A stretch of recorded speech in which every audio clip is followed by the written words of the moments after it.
Hoje à noite, nós vamos estudar a origem do mal e a queda do homem. Ou seja, vamos estudar o grande conflito cósmico entre o bem e o mal.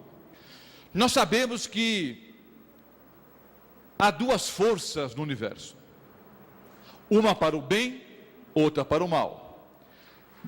Não são duas energias, uma energia positiva e uma energia negativa, como alguns ensinam por aí. Há uma guerra entre duas pessoas, Deus contra Satanás. Satanás contra Deus. É o grande conflito cósmico entre o bem e o mal. Nós vamos, nessa noite, entender como surgiu o mal no universo. E vamos procurar pela Bíblia responder a uma questão milenar. Se Deus é bom, por que existe o mal? Se Deus é bom, por que criancinhas sofrem? Se Deus é bom, por que existe a morte? Se Deus é bom, por que tanta injustiça, guerra, fome, doenças? Se Deus é bom, o porquê de tanto sofrimento? Vamos permitir que a Bíblia responda a essa questão.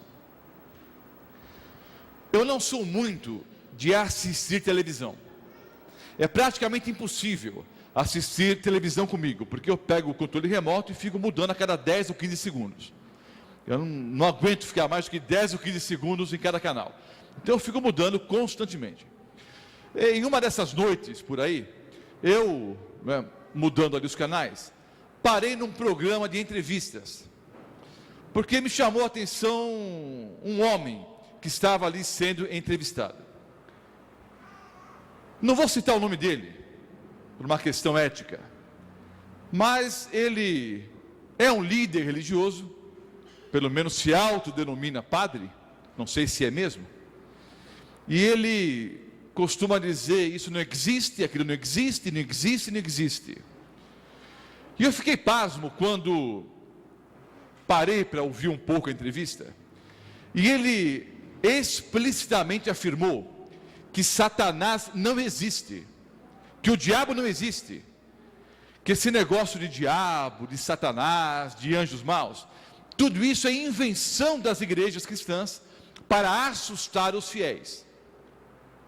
Até aí tudo bem, poderia ser a opinião dele, mas eu fiquei assustado quando ele afirmou, provavelmente para milhões de ouvintes, que em nenhum lugar da Bíblia nós encontramos alguma citação a respeito do diabo ou de Satanás, que a Bíblia não fala sobre o diabo. Ora, eu até aceito e respeito a opinião de alguns que não creem em Deus, que não creem no diabo, que não creem na Bíblia. Cada um tem o direito de crer no que bem entende. Deus nos deu essa liberdade.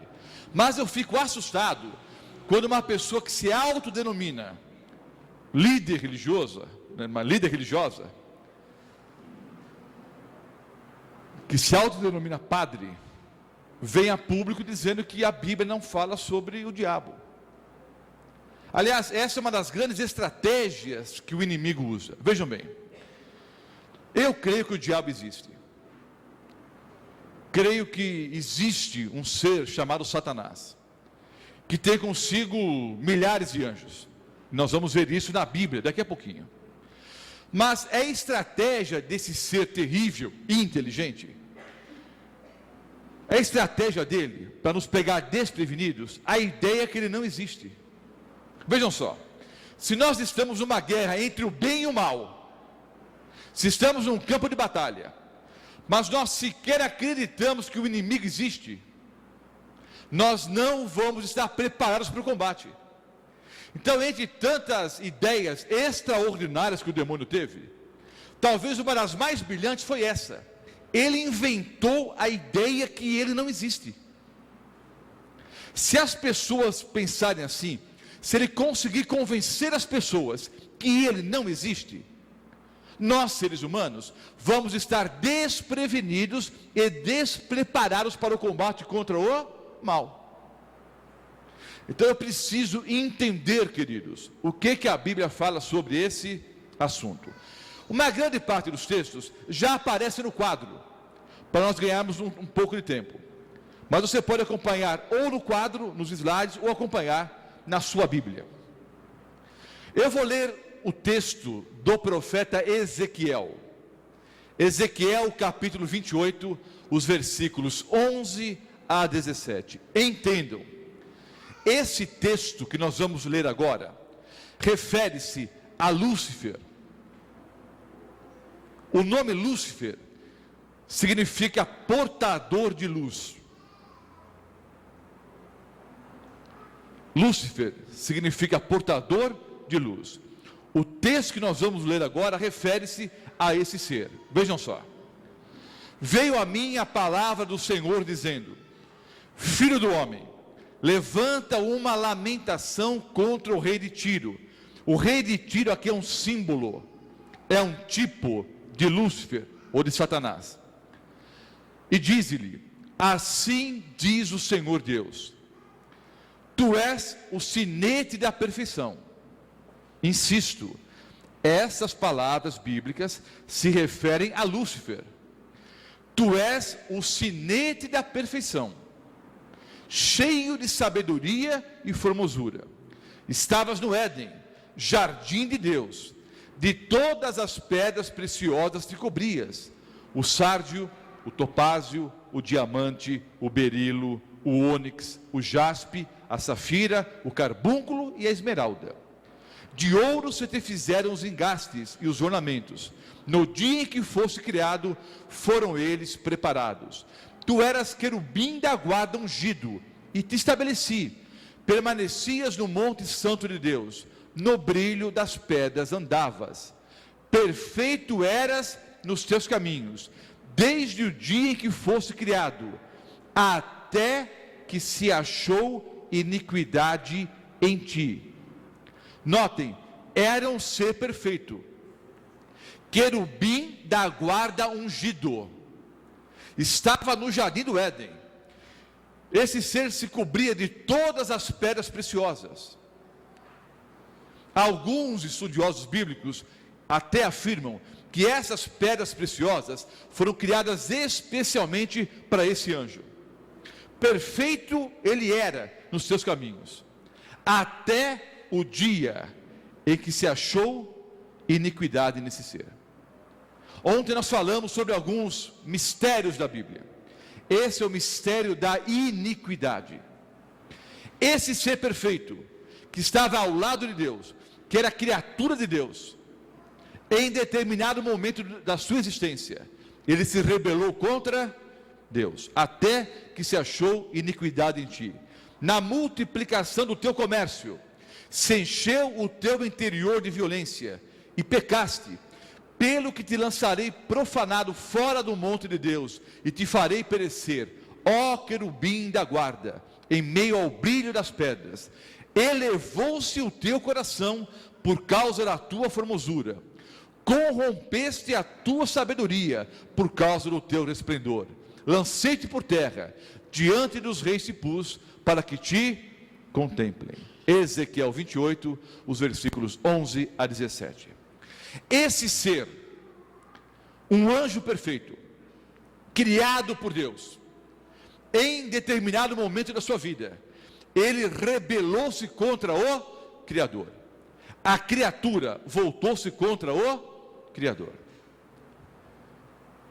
Ele se corrompeu por causa da sua formosura, por causa da sua sabedoria. No seu coração, ele intentou ser igual a Deus. Vejam o que diz o profeta Isaías, no capítulo 14, os versículos 12 a 15. Como caíste do céu, ó estrela da manhã, filho da alva, como fosse lançado por terra, tu que debilitavas as nações. Tu dizias no teu coração: eu subirei ao céu, acima das estrelas de Deus exaltarei o meu trono, e no monte da congregação me assentarei, nas extremidades do norte. Contudo, serás precipitado para o reino dos mortos, no mais profundo do abismo. Notem, esse ser perfeito intentou ser igual ou superior a Deus. Ele não se contentou com a sua posição. Notem, abaixo da Santíssima Trindade, ele era o maior de todos. Era querubim da guarda ungido. Mas ele quis no seu coração ser igual a Deus. Ele pecou contra Deus. E do céu ele foi expulso. Vejam outros textos que apresentam esse quadro de maneira muito clara. Apocalipse 12, os versículos 3 e 4. Viu-se também outro sinal no céu, e eis um dragão.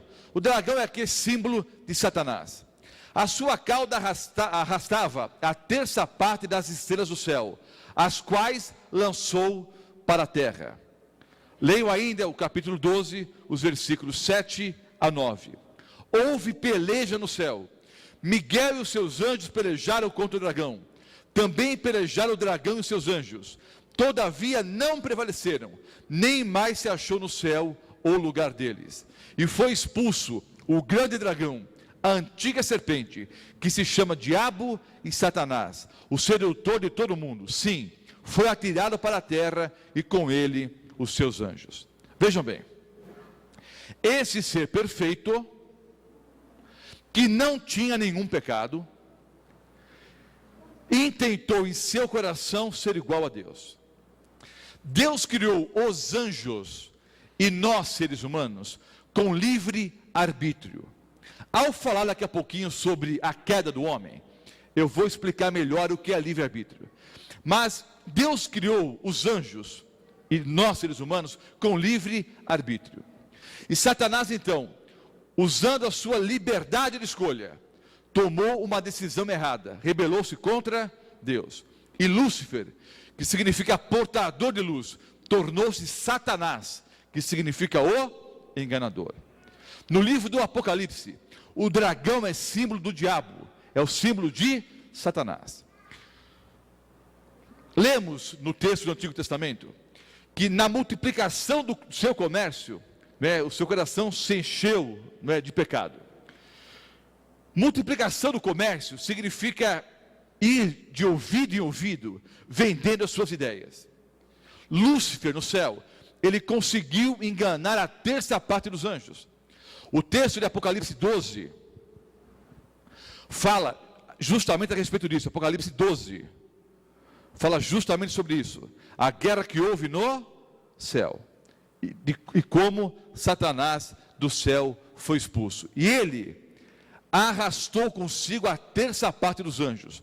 Diz o texto que com a cauda o dragão arrastou uma terça parte das estrelas.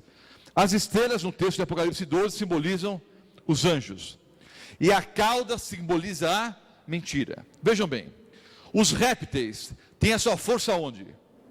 O jacaré, o calango, o alligator, o crocodilo, os répteis, eles têm a força onde? Na cauda. No texto do Apocalipse, o dragão é apresentado como arrastando a terça parte dos anjos com a sua cauda. Qual é a força do dragão? Qual é a força de Satanás? A força é a mentira. E com a mentira, ele conseguiu enganar uma terça parte dos anjos. Apocalipse 12, versículo 12. Por isso festejai, ó céus, e vós os que nele habitais. Ai da terra e do mar, pois o diabo desceu até vós cheio de grande cólera, sabendo que pouco tempo lhe resta. Pergunto, pelos textos que nós lemos até agora, vou mostrar outros. Faço uma pergunta simples, você responda. A Bíblia fala sobre o diabo ou não? Sim ou não? A pessoa pode até não crer na Bíblia, eu respeito. Agora a pessoa dizer que crê na Bíblia e dizer que o diabo não existe, há duas hipóteses. Ou é um tremendo mentiroso, ou é ignorante em relação à palavra de Deus.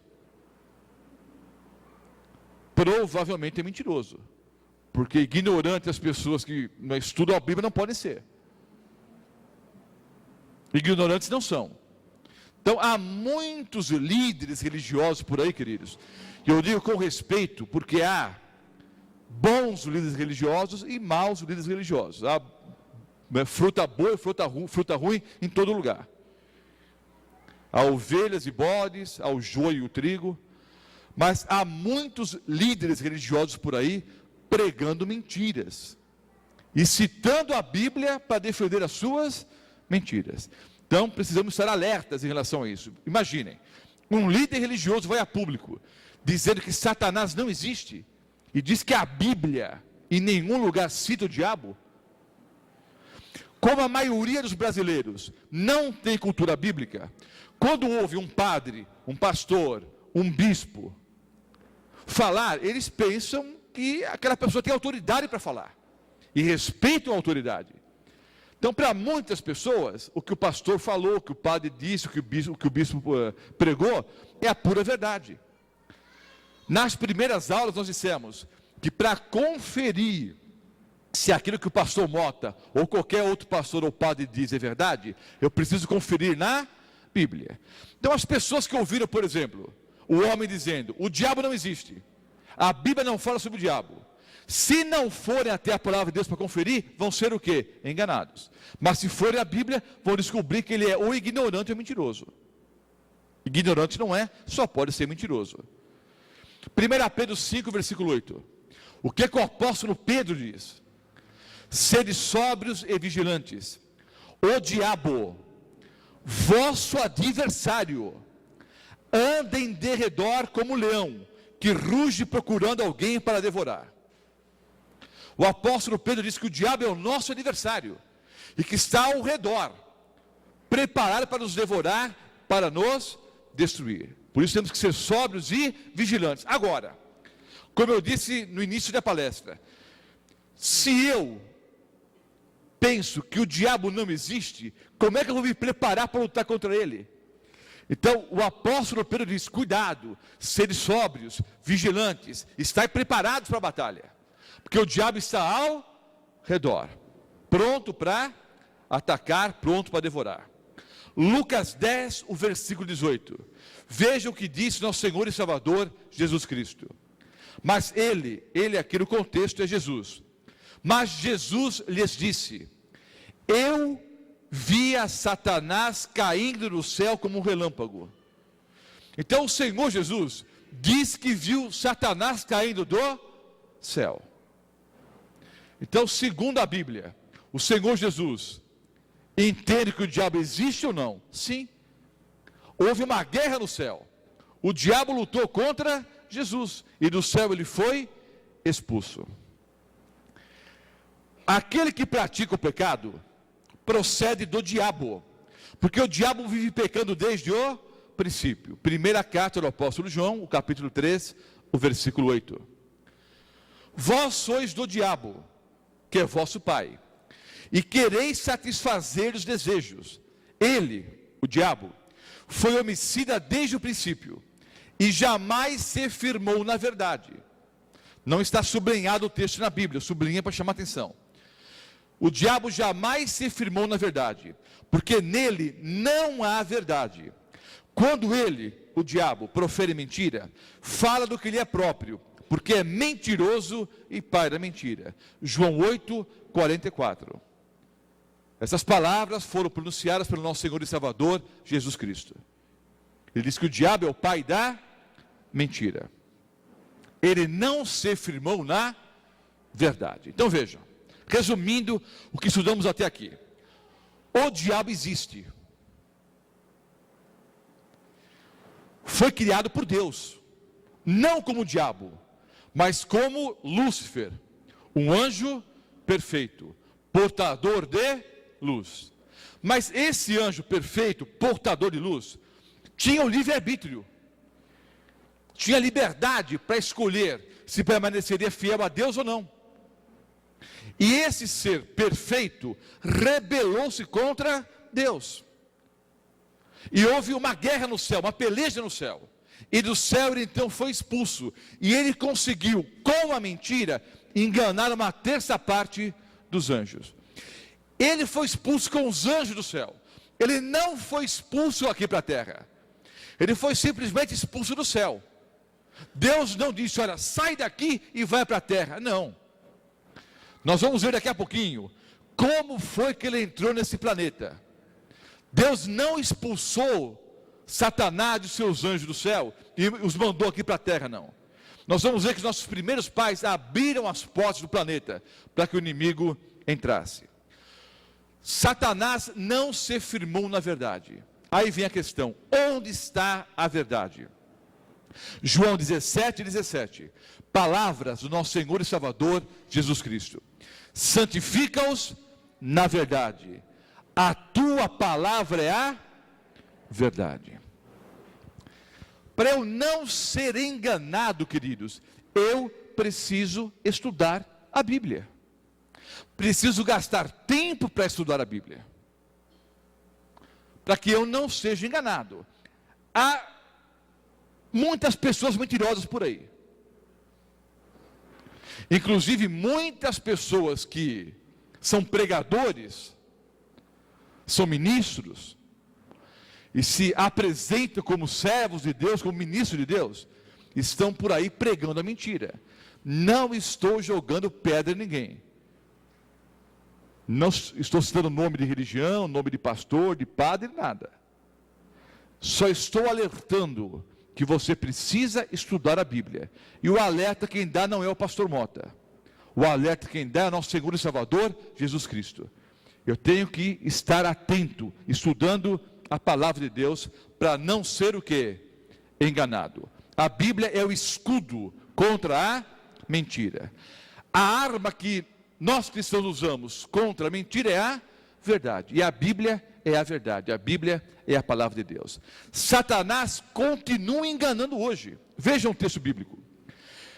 E não é de admirar, porque o próprio Satanás se transforma em anjo de luz. Não é muito, pois, que os seus próprios ministros se transformem em ministros de justiça. Então, espera um pouco, queridos. O próprio Satanás, ele pode se apresentar como um anjo de luz. Notem, Satanás não tem chifres. Satanás não é vermelho. Não tem patas de bode. Não tem um rabo enorme. Não anda com tridente na mão, não fica cuspindo fogo. Ele é um anjo, e era um anjo perfeito, só que pecou contra Deus e do céu foi expulso. Satanás, ele pode se apresentar como um anjo de luz. Então tome cuidado. Você pode ter um sonho, uma visão, sei lá o quê, mas um anjo se apresentou. Você tem que saber se o anjo é da parte de Deus ou da parte do diabo. Não, mas não tinha chifres, não era vermelho, não cuspia fogo, não tinha tridente, não. Essa é a história do diabo com chifres, com tridente, cuspindo fogo. Isso é mitologia pagã. O nosso inimigo é um anjo mau. E ele tem outros anjos que trabalham com ele. E segundo a Bíblia, esses anjos se apresentam como se fossem ministros de justiça. Então tem muito ministro por aí se apresentando como ministro de justiça, mas na verdade quem trabalha por trás é o diabo e os seus anjos. O fim deles será conforme as suas obras. Segunda carta do apóstolo Paulo aos Coríntios, o capítulo 11, os versículos 14 e 15. Insisto, a única forma de não ser enganado é através das Escrituras Sagradas. Eu preciso conhecer o assim diz o Senhor. Vamos para o segundo bloco do estudo dessa noite. Já entendemos como o mal se originou no universo. Como é que o mal, como é que o pecado entrou nesse planeta? Como era a terra antes do pecado? Eu sou um criacionista. Eu creio que existe um Deus, criador de todas as coisas. E creio que Deus criou esse mundo perfeito. Como era a terra antes do pecado? Gênesis 1, é o livro das origens, Gênesis 1, o versículo 31. Viu Deus tudo quanto fizera, e eis que era muito bom. Então o Senhor Deus, ao olhar para as obras das suas mãos, diz que tudo era muito bom. E notem, o padrão de qualidade de Deus é um padrão muito mais elevado do que o nosso. Então se o Senhor Deus olhou para tudo que ele havia criado e pôde afirmar que tudo era muito bom, Então era porque tudo era muito bom mesmo, era tudo extraordinário, era tudo maravilhoso. Agora, nós podemos afirmar que hoje, no mundo que nós vivemos, está tudo bom? É tudo maravilhoso? É tudo muito bom? Então as coisas mudaram. Aquilo que era perfeito, tornou-se imperfeito. O que era maravilhoso, tornou-se terrível. Mas o que aconteceu com esse planeta? A Bíblia explica. Plantou o Senhor Deus um jardim no Éden, na direção do Oriente, e pôs nele o homem que havia formado. Tomou, pois, o Senhor Deus ao homem e o colocou no jardim do Éden para o cultivar e o guardar. E o Senhor Deus lhe deu esta ordem: de toda a árvore do jardim comerás livremente, mas da árvore do conhecimento do bem e do mal não comerás, porque no dia em que dela comeres, certamente morrerás. Eu li os textos de Gênesis 2, o versículo 8, e Gênesis 2, 15 a 17. Então o Senhor Deus formou um jardim, e colocou ali o homem, Adão e Eva, e deu a seguinte ordem para o homem: de toda a árvore do jardim comerás livremente, mas da árvore do conhecimento do bem e do mal não comerás, porque no dia em que dela comeres, certamente morrerás. Vejam bem, eu não vou dizer que fiz a primeira comunhão, eu tive as aulas, não é, de preparo para a primeira comunhão, no colégio São José dos Padres de Sion, um colégio grande e tradicional no bairro de Ipiranga, colégio São José dos Padres de Sion. Estudei lá por alguns anos. Eu me lembro que os padres, nossos professores, eles ensinavam que o pecado original era o sexo. Então, porque Adão e Eva descobriram o sexo, porque eles tiveram relações sexuais, então eles cometeram o pecado e Deus os expulsou do jardim. Se você estudar a Bíblia, você vai descobrir que isso não é verdade.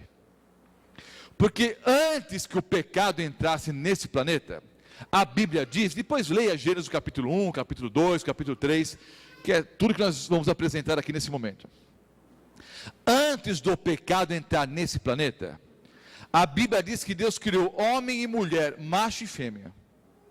E disse: crescei, multiplicai-vos e enchei a terra. Queridos, não havia bebê de proveta na época. A única forma de crescer, multiplicar e encher a terra era através de relações sexuais. Deus criou homem e mulher, macho e fêmea, e criou, Deus que inventou a relação sexual dentro do vínculo sagrado do matrimônio entre homem e mulher.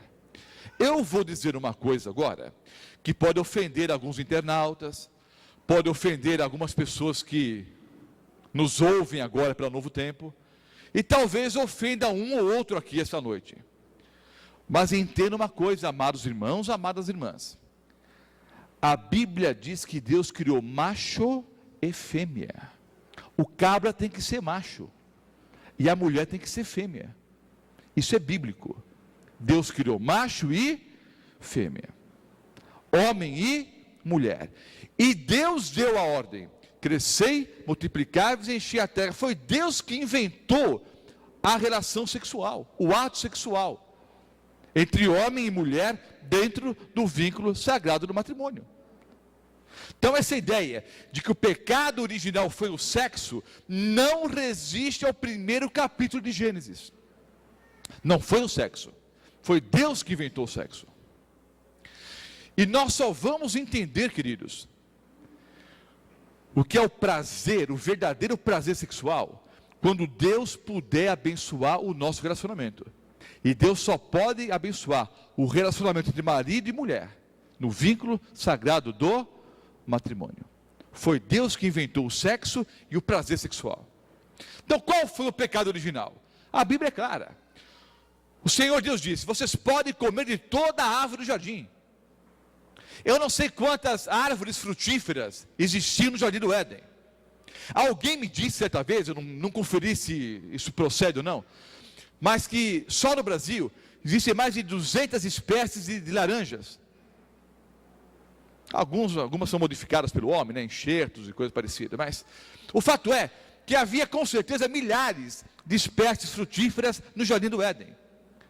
Mas Deus colocou uma árvore ali, a árvore de conhecimento do bem e do mal. Não era um pé de maçãs, não era uma macieira. Essa ideia de que o fruto do pecado era uma maçã, isso é folclore. A Bíblia não diz que era um pé de maçã, era uma árvore comum, que dava frutos. Eu disse que Deus criou os anjos e os seres humanos com livre-arbítrio. O que é livre-arbítrio, irmãos? Livre-arbítrio é liberdade de escolha. Agora, para eu ter liberdade de escolha, obrigatoriamente eu preciso ter o quê? Possibilidade de escolha. Então, livre-arbítrio é liberdade de escolha com possibilidade de escolha. Deus não criou o mal, Deus não criou o pecado, mas Deus nos deu a oportunidade, nos deu a liberdade. Se nós quiséssemos nos rebelar contra Ele, poderíamos fazê-lo. Deu essa liberdade para os anjos e para os seres humanos. Pastor Mota, por que Deus criou anjos e seres humanos com livre-arbítrio? Por um simples motivo. Ele queria que os anjos, seres inteligentes, e nós, seres humanos, também seres inteligentes, Ele queria que nós e os anjos o amássemos por livre e espontânea vontade. É terrível ter alguém do seu lado, simplesmente porque a pessoa não tem outra opção. Isso ocorre hoje na prática ou não? Quantas mulheres gostariam de deixar o marido e sumir no mundo? Mas não o fazem, muitas vezes pelos filhos, muitas vezes com medo do futuro, vou morar onde? Quem vai me sustentar? Quem vai me proteger? Há muitos casais entre aspas, né, que hoje só mantêm as aparências. O amor já acabou há muito tempo. Mas por várias situações sociais, não é? Por pressão da família, por questão financeira muitas vezes, eles permanecem juntos. Mas o amor já acabou há muito tempo. Muitas pessoas não se separam hoje porque não tem essa liberdade, não tem essa opção. Então Deus não queria que os anjos e os seres humanos o amassem por obrigação. Nos deu essa liberdade, Ele queria que nós o amássemos por livre e espontânea vontade. Ele não criou o mal, mas Ele deu a possibilidade do homem pecar se quisesse. Ele disse, olha, como de todas as árvores, mas nessa daqui não. O dia em que vocês tocarem no fruto dessa árvore e comerem, vocês certamente morrerão. Essa é a primeira profecia bíblica. Eu ensinei isso na primeira aula. É a primeira profecia e é uma profecia o quê? Condicional. Deus já predisse o que ia acontecer. Se vocês comerem, vão morrer. Mas era uma profecia condicional, porque dependia da vontade do homem. Ele podia comer ou não. Gênesis 3, os versículos 1 a 10. Eu vou abrir a Bíblia. Gênesis 3, os versículos 1 a 10. Acompanhe a leitura. Eu poderia simplesmente relatar o que está escrito aqui, mas eu prefiro ler os versículos 1 a 10. Vejam só. Mas a serpente, mais sagaz que todos os animais selváticos que o Senhor Deus tinha feito, disse à mulher: é assim que Deus disse, não comereis de toda a árvore do jardim? Respondeu-lhe a mulher: do fruto das árvores do jardim podemos comer, mas do fruto da árvore que está no meio do jardim, disse Deus, dele não comereis, nem tocareis nele, para que não morrais. Então a serpente disse à mulher: é certo que não morrereis, porque Deus sabe que no dia em que dele comerdes, se vos abrirão os olhos, e como Deus, sereis conhecedores do bem e do mal. Vendo a mulher que a árvore era boa para se comer, agradável aos olhos, e árvore desejável para dar entendimento, tomou-lhe do fruto e comeu, e deu também ao marido, e ele comeu. Abriram-se então os olhos de ambos, e perceberam que estavam nus. É claro que já estavam nus antes, mas não havia maldade entre eles, pintas para si. Quando ouviram a voz do Senhor Deus que andava no jardim pela viração do dia, esconderam-se da presença do Senhor Deus, o homem e sua mulher, por entre as árvores do jardim. E chamou o Senhor Deus ao homem e lhe perguntou: onde estás? Ele respondeu: ouvi a tua voz no jardim, e porque estava nu, tive medo e me escondi.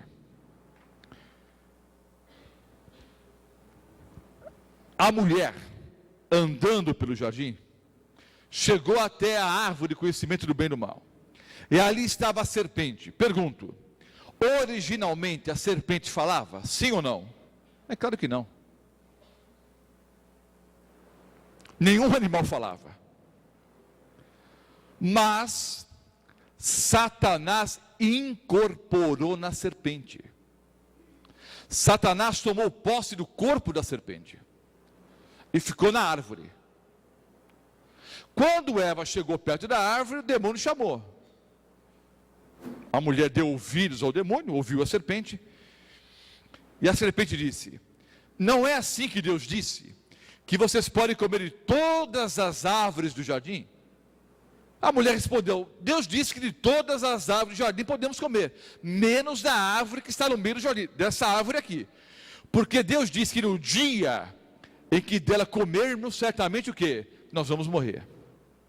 Aí o diabo, que havia tomado posse do corpo da serpente, disse: certamente não morrereis.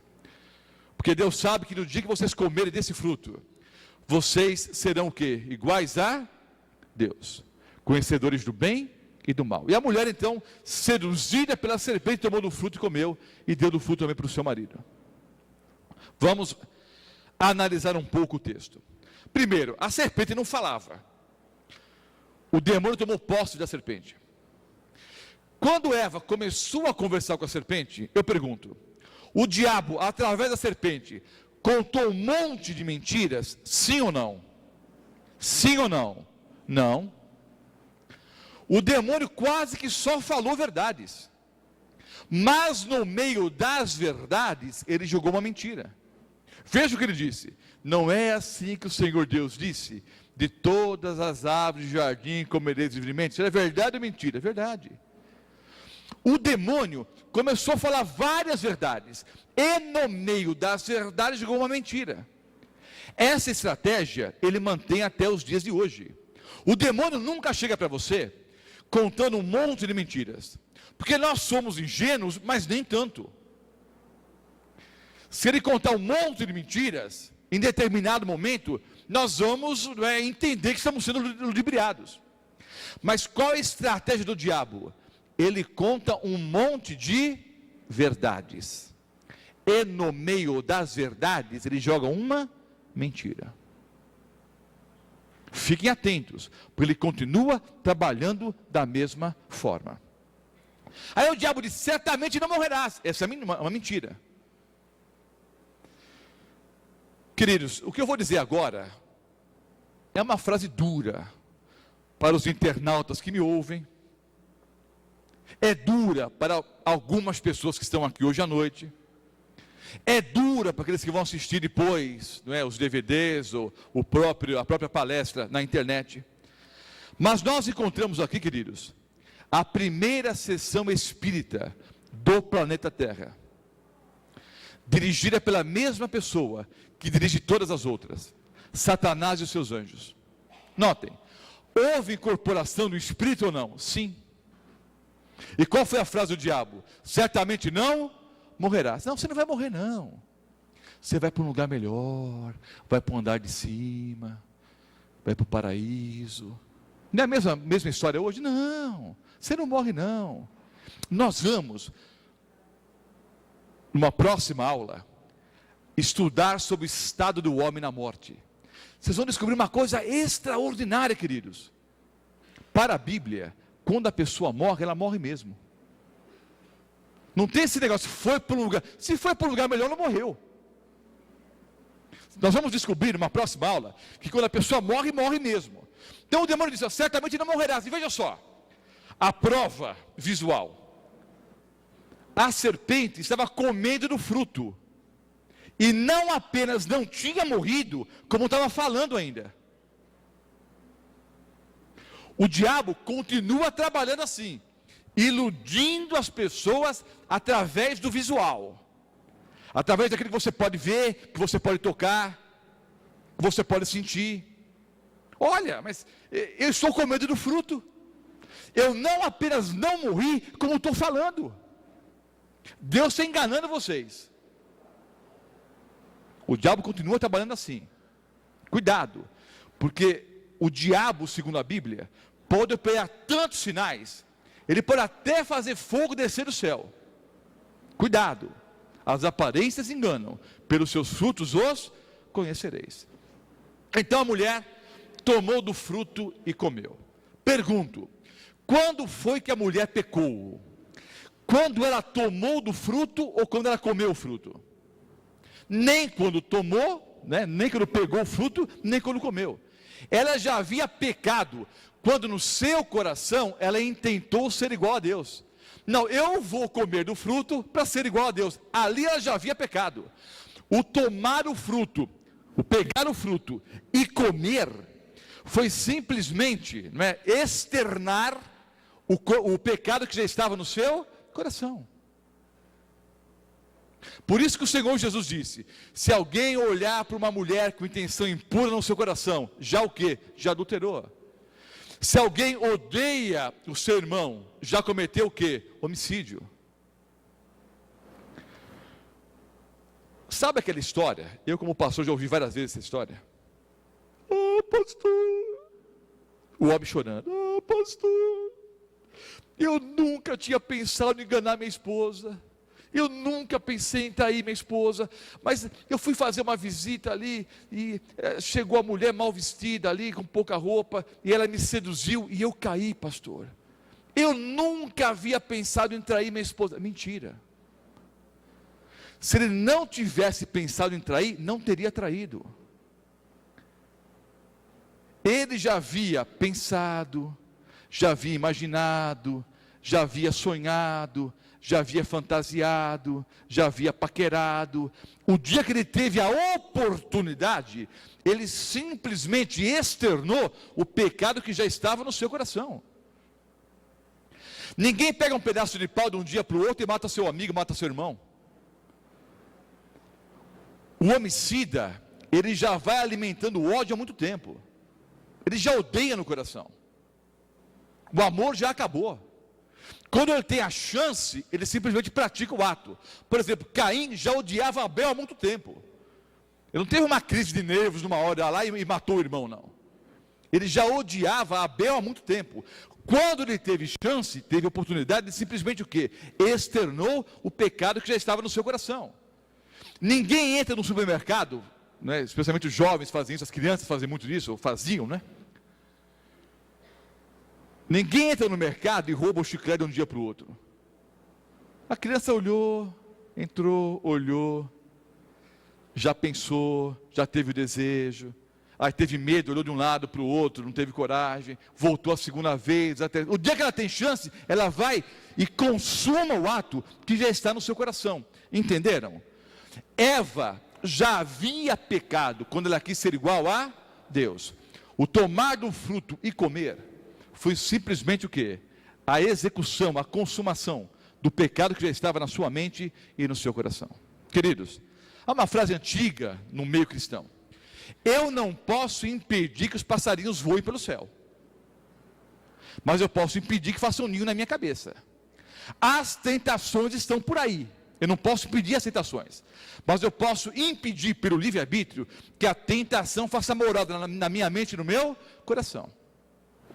Eva pecou, tomou do fruto e deu do fruto para o seu marido.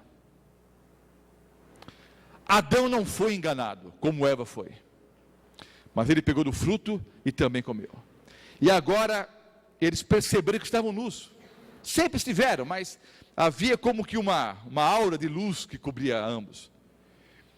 E agora a perfeição que eles tinham se foi. E quando viram Deus chegando no jardim do Éden, eles se esconderam. E o Senhor Deus disse: Adão, onde você está? Deus sabia onde ele estava? Não é lógico que sabia. Mas é o primeiro apelo feito por Deus na Bíblia: onde você está? E o homem então se manifestou. Vou ler agora, queridos, os versículos 11 em diante, encerrando aqui a palestra dessa noite. Gênesis 3, os versículos 11 em diante. Perguntou-lhe Deus: Quem te fez saber que estavas nu?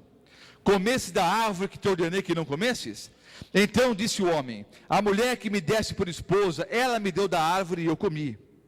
Disse o Senhor Deus à mulher: que é isso que fizeste? Respondeu a mulher: a serpente me enganou e eu comi. Então o Senhor Deus disse à serpente: visto que isto fizeste, maldita és entre todos os animais domésticos, e o és entre todos os animais selváticos. Rastejarás sobre o teu ventre, e comerás pó todos os dias da tua vida. Porém, inimizade entre ti e a mulher. Essa é a primeira profecia messiânica, e a primeira profecia incondicional. O Senhor Jesus está prometendo aqui o Messias. Porém, inimizade entre ti e a mulher, entre a tua descendência e o seu descendente.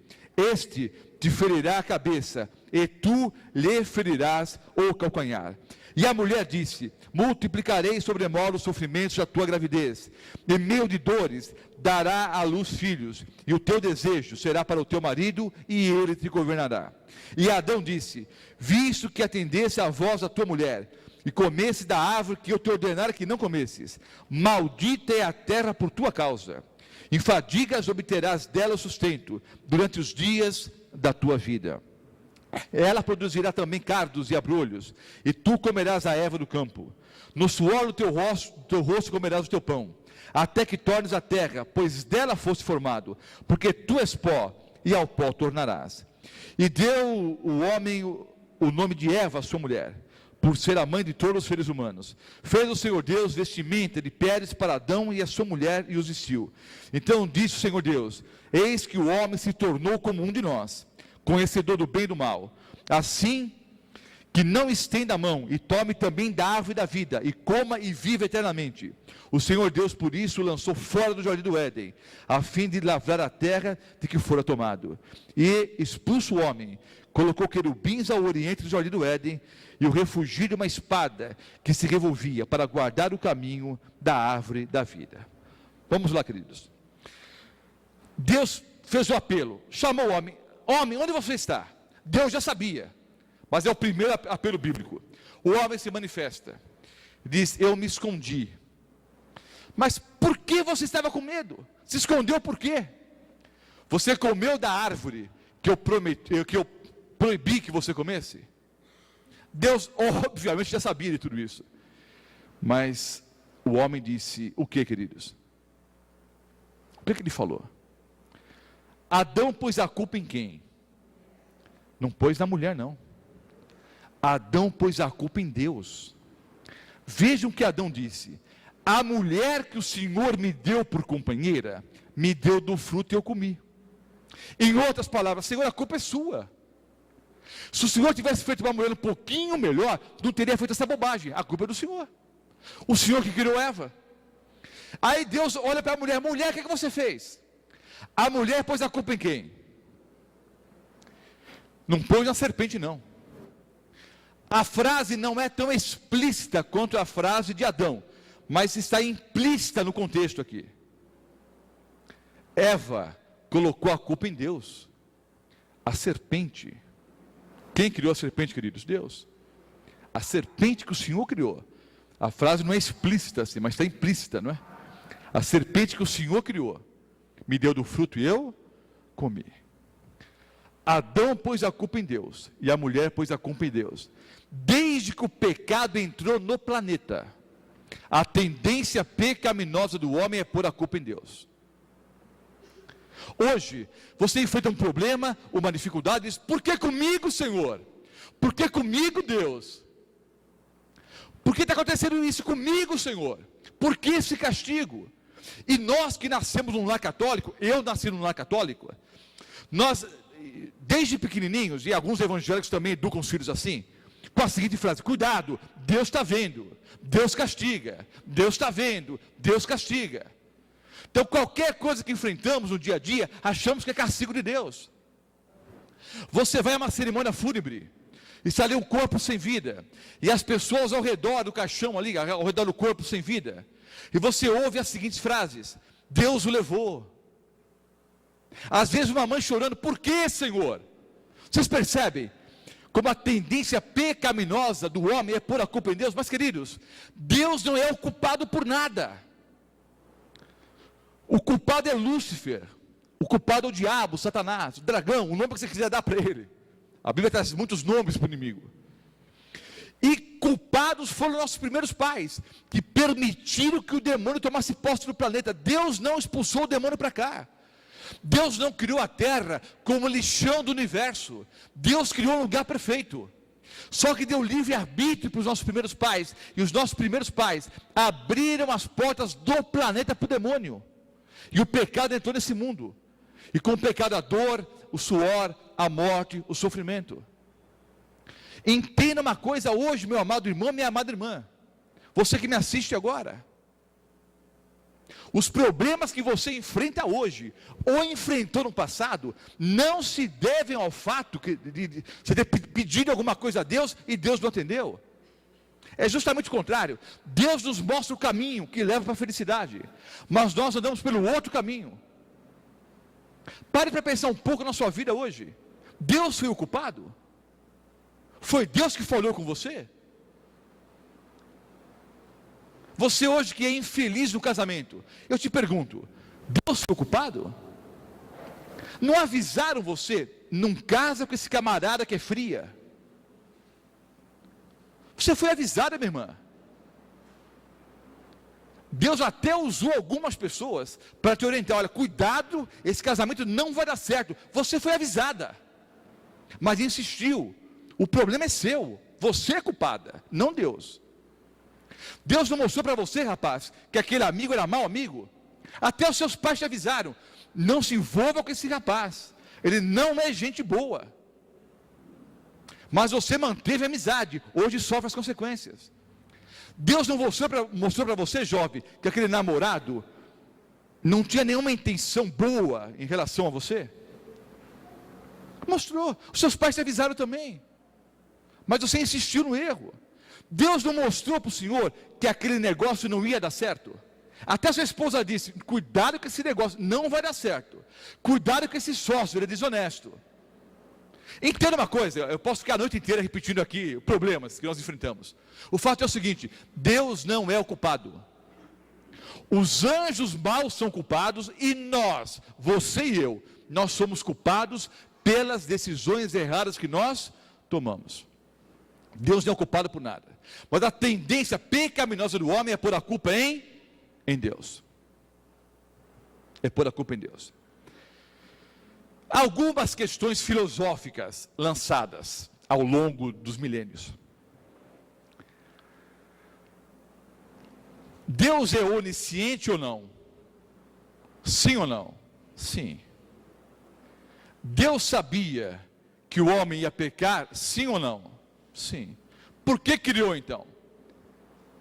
Então, a seguinte ideia. Alguns acham que Deus não sabia que o homem ia pecar. Alguns não creem na onisciência divina. Eu creio que Deus é onisciente. Eu creio, irmãos, que há milhões de anos atrás, Deus sabia que hoje à noite eu ia estar pregando em Mirassol. Eu creio nesse Deus. Deus sabia que Adão e Eva iriam pecar? Sabia. Aí vem a outra questão, mas por que criou então? Olha, é simples. Antes de responder essa questão, eu queria até ilustrar com uma frase, vou usar um termo que não deveria usar, ainda mais que estão filmando, uma frase idiota, uma frase imbecil, que a gente ouve por aí. Não é a frase que é imbecil, as pessoas que pronunciam a frase que são imbecis, né? Pessoas que dizem assim para os pais, eu não pedi para nascer. Eu espero nunca ouvir isso dos meus filhos. Uma frase tão idiota, não é? Eu não pedi, como se a culpa fosse dos pais, não é? Eu não pedi para nascer. Então, eu vou usar, não é, essa ilustração, infelizmente verdadeira, para muitas pessoas por aí, para tentar explicar essa questão. Vejam só. Hoje o homem pensa da mesma forma, Deus sabia que o homem ia pecar, por que criou então? Então a culpa é de Deus? Não. Quando nós temos filhos, queridos, nós seres humanos pecadores, sabemos que eles vão dar trabalho. Agora, Deus, mesmo sabendo todo o trabalho que o homem ia dar, ainda assim nos criou.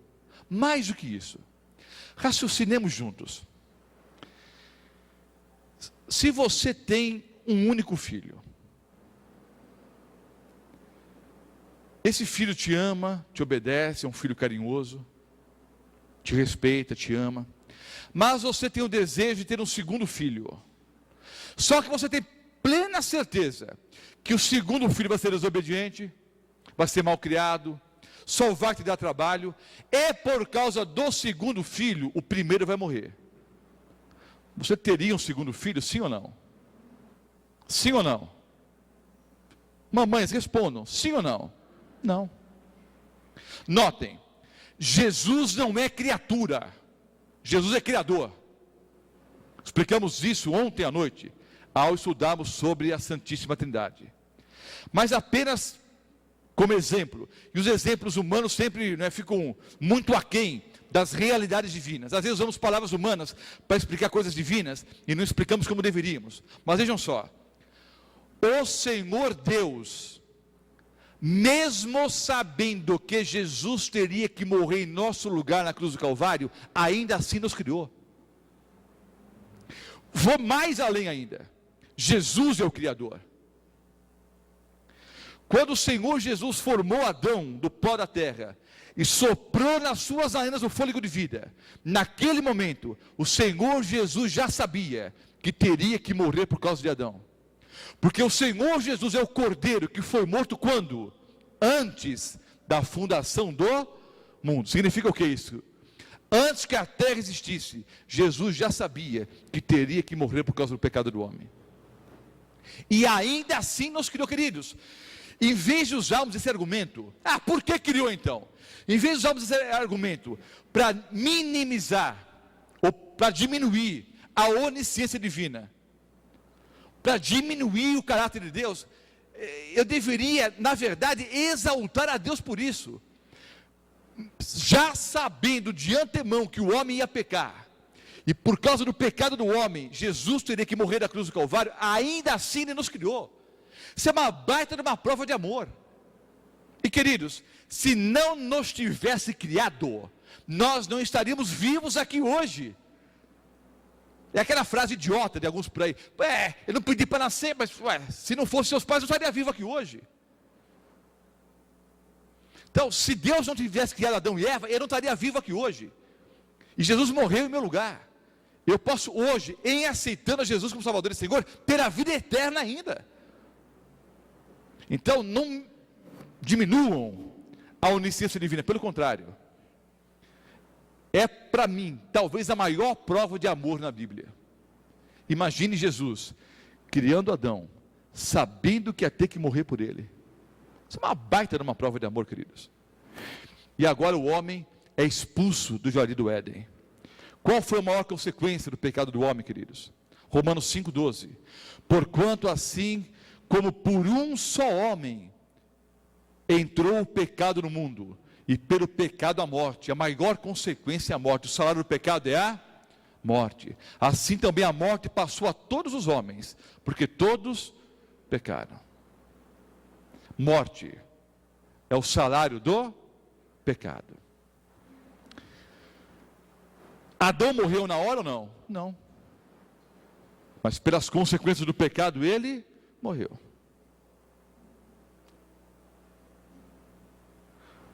Quando Adão pecou, Satanás pensou assim: bom, agora das duas uma, ou Deus fulmina Adão e Eva, aí eu mostro para todo o universo que ele é tirano, ou Deus simplesmente deixa Adão e Eva vivos, aí eu provo para todo o universo que ele é o quê? Injusto. Fala uma coisa e faz outra. Eu vou usar um termo popular que os homens entendem melhor, mas as irmãs vão entender também. Satanás imaginou, quando Adão e Eva pecaram, que Deus estava num tipo de sinuca de bico. É uma expressão no jogo de sinuca de bilhar. É uma situação no bilhar que você não tem como jogar a bola branca. Você está sinucado ali, é uma sinuca de bico. Não tem para onde jogar a bola. Então o diabo pensou assim: e agora? Se ele fulmina Adão e Eva, eu provo para todo o universo que é um Deus tirano. Se não matar Adão e Eva, eu provo que ele é o quê? Injusto. Fala uma coisa e faz outra. Não é digno de louvor e adoração. Só que o que o diabo não sabia é que Deus tinha um plano. O plano da redenção. O plano da salvação. A morte entrou no planeta. Gênesis 2, 16 e 17, a primeira profecia condicional. O dia em que der a comer, certamente morrerás. Mas em Gênesis 3, 14 e 15, é a primeira profecia messiânica. Jesus, o nosso Senhor, veio a esse mundo para morrer por nós na cruz do Calvário. Vejam só, Romanos 5, versículo 8.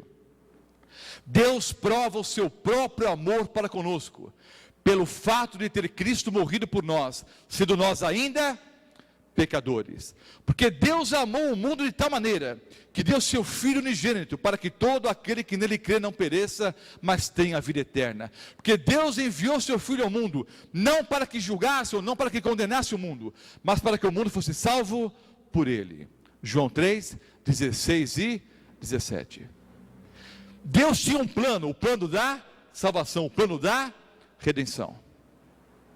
O Senhor Jesus veio a esse mundo para morrer por Adão e Eva e por cada um de nós. Por que foi necessário que o Senhor Jesus morresse na cruz do Calvário? Romanos 3, 23. Por que foi necessário Jesus morrer? Porque todos pecaram. Romanos 6, 23. O salário do pecado é a morte. Todos pecaram. E o salário do pecado é a morte. Hebreus 9, 2. Sem derramamento de sangue não há remissão, ou não há perdão dos pecados.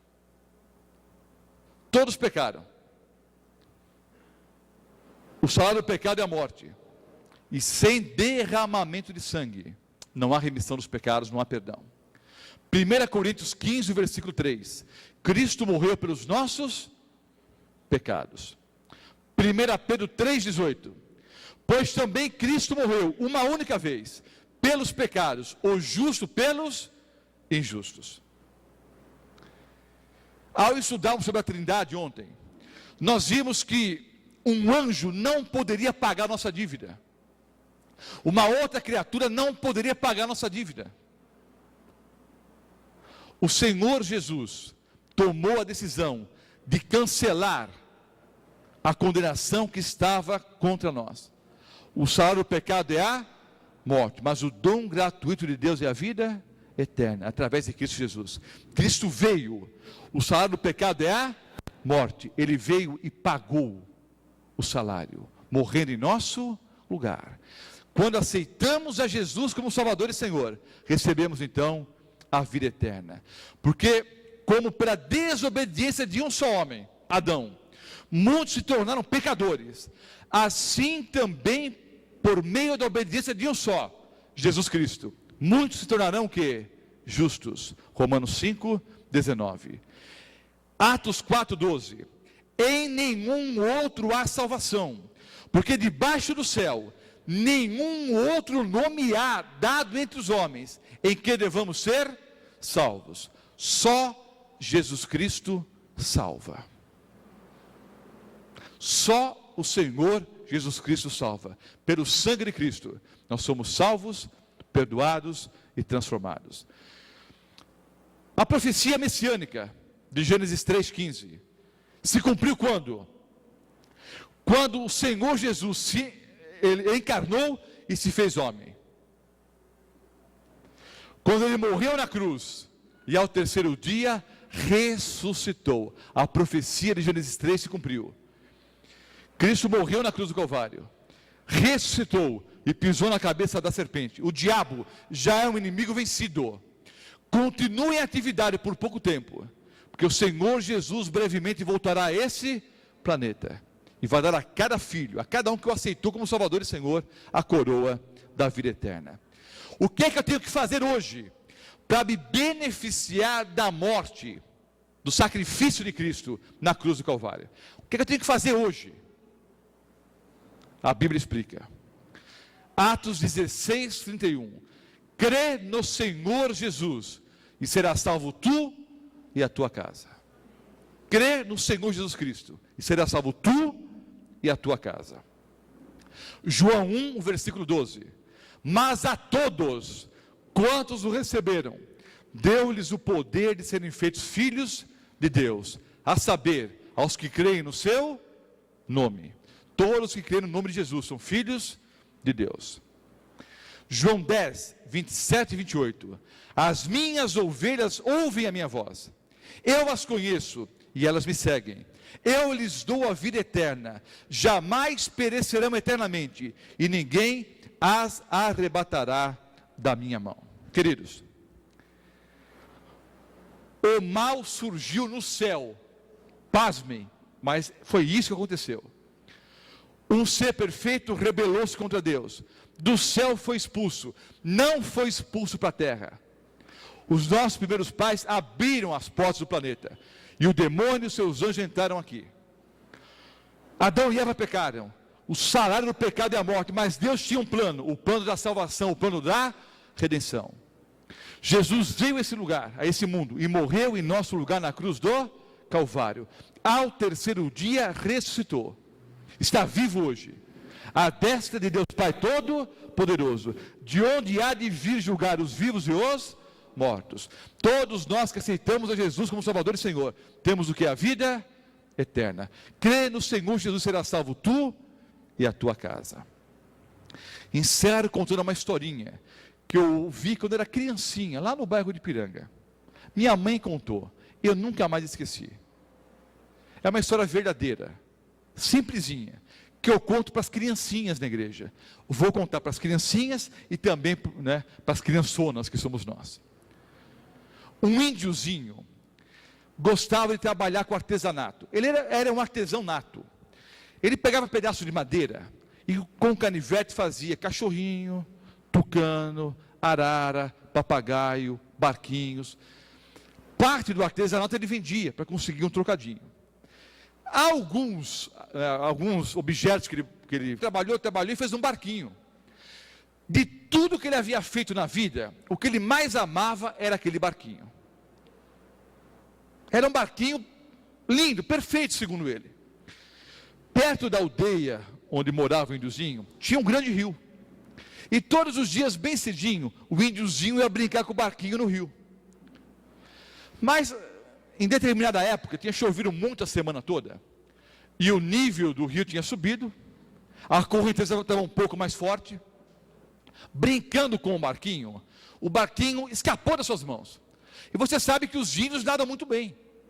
Aquele índiozinho nadava bem, mas nadou, e o barquinho foi correnteza abaixo. Ele voltou para a aldeia triste. Eu perdi o barquinho. Dias depois, ainda muito triste, a mamãe chegou para ele e disse: filho, vá até a cidade comprar alguns mantimentos. Deu um dinheirinho para o índiozinho andou vários quilômetros a pé até a cidade. Chegando na cidade, andando pelas ruas em direção ao armazém, ele olhou, do outro lado da rua tinha uma loja de brinquedos. Como toda criança, ele atravessou a rua para olhar pela vitrine, para ver os brinquedos. Quando olhou pela vitrine, qual não foi a sua surpresa? Adivinhem o que ele viu à venda ali? O seu barquinho. Ele entrou apressadamente, chamou o gerente e disse: olha, aquele barquinho que está à venda é meu. Fui eu que fiz. Eu o perdi alguns dias atrás. Aí o gerente disse: você pode provar que o barquinho é seu? O índiozinho disse: eu dou a minha palavra. Mas infelizmente, irmãos, hoje a palavra do homem vale quase nada. As pessoas não confiam umas nas outras. Então o gerente não aceitou a palavra do menino. Se você não puder provar de outra maneira que o barquinho é seu, eu não devolvo não. Aí o índiozinho pensou e perguntou: quanto custa o barquinho? Custa tanto. Mas tão caro assim? É muito bonito. Aí o índiozinho disse: eu sei, fui eu que fiz. Mas me faça um favor, guarde o barquinho. Não venda para ninguém. Eu vou comprar esse barquinho de volta.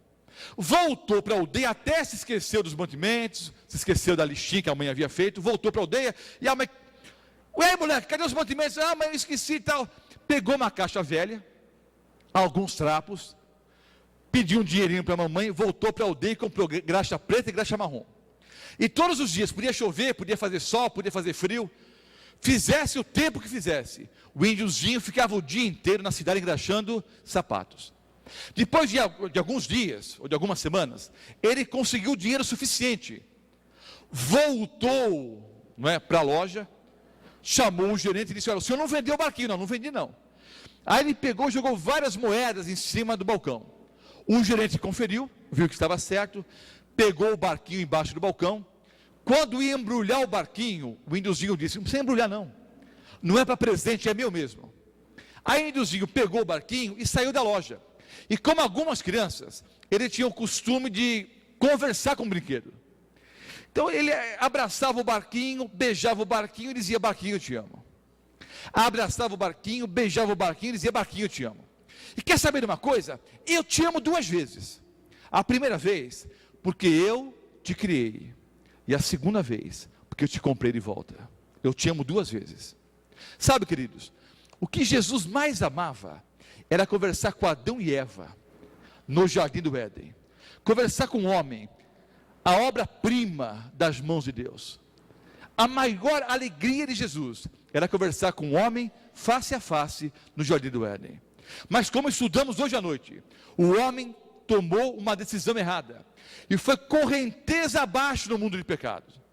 Mas o Senhor Jesus veio a esse mundo, nasceu numa manjedoura, perto de vaca, galinha, jumento. Não é lugar para nenhuma criança nascer, muito menos o Criador do universo. Mas foi ali que Jesus nasceu. Trabalhou até os 30 anos como carpinteiro, numa época em que não havia energia elétrica, e trabalhava muito e ganhava pouco. Vivia sob o jugo do Império Romano, pagava altos impostos, mal sobrava dinheiro para o sustento. Escolheu ser pobre. Aos 30 anos, foi até João Batista, o seu primo, e foi o quê? Batizado. Iniciou o seu ministério, pregou por 3 anos e meio o Evangelho da Salvação. Depois de 3 anos e meio pregando, ele foi traído, preso, torturado e crucificado. Mas ao 3º dia ele ressuscitou. Está vivo hoje. E hoje, no seu trono de graça, o Senhor Jesus olha para cada um de nós que estamos aqui hoje à noite, e Ele diz: eu amo demais vocês. E eu amo vocês 2 vezes. A primeira vez, porque eu criei vocês. E amo a segunda vez, porque eu comprei vocês de volta com o meu sangue. Eu não sei o que você enfrenta hoje. Se é um problema no casamento, se é uma dificuldade financeira, se é uma doença, se é uma dificuldade com o filho que mergulhou no mundo das drogas, se é uma injustiça, se é uma fofoca, eu não sei por que você está sofrendo hoje. Mas uma coisa eu sei: quando a senhora derramou uma lágrima à noite no quarto, o esposo não viu, os filhos não viram. Quando a senhora estava chorando, quem sabe pela traição do marido, quem sabe por um problema, por um vício do filho, a senhora chorava sozinha ali. Mas o Senhor Jesus viu cada lágrima que correu pela sua face, porque Ele te ama 2 vezes, como Criador e como Redentor. Sabe quando o Senhor chegou em casa, cansado, estressado, brigou com o patrão, não sabia se ia ser mandado embora ou não, sem dinheiro para pagar a conta no final do mês, pagar o aluguel. O Senhor entrou no toalete, no banheiro de casa, e sozinho no banheiro chorou amargamente. A sua esposa não sabe disso, os seus filhos não sabem, mas o Senhor Jesus estava ao seu lado naquele momento. Esse Senhor Jesus maravilhoso sabe quantos fios eu tenho na cabeça agora, e se cair um fio do meu cabelo, eu posso não perceber, mas Ele o que? Percebe. Você tem valor para Jesus. Você é a pessoa mais importante do universo para Jesus, porque Ele morreu em seu lugar. Ele te ama 2 vezes, como seu Criador e como seu Redentor. O que eu tenho que fazer hoje é responder a esse amor, dizendo: Jesus, eu te amo demais. Obrigado, porque o Senhor morreu em meu lugar na cruz do Calvário e me dá hoje a vida eterna. Quantos querem dizer, Jesus, muito obrigado? Levante a mão. Você que está em casa nos ouvindo, você que vai assistir o vídeo depois, tome essa mesma decisão. Diga, Jesus, eu te amo. Obrigado pelo teu amor. Eu te aceito como Salvador e Senhor. Vamos colocar em pé e vamos orar nesse momento.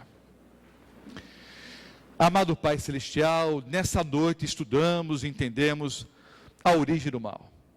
Entendemos como o pecado se originou no universo e como o pecado entrou nesse planeta.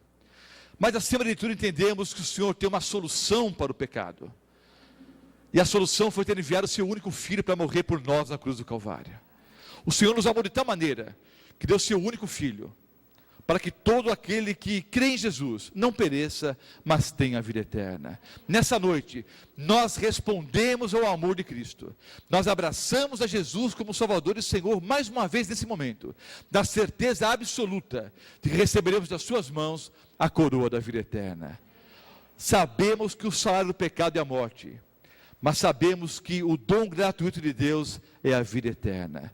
Nós queremos aceitar de graça a salvação que há em Cristo Jesus, para termos sim uma vida melhor hoje, mas acima de tudo, a vida eterna. Perdoa-nos, Senhor, e dá-nos o poder concedido pela pessoa do Espírito Santo, para que vivamos como verdadeiros cristãos em toda e qualquer circunstância. Toma-nos, Senhor, em teus braços de amor, oramos, em nome do Senhor Jesus. Amém, Senhor Deus.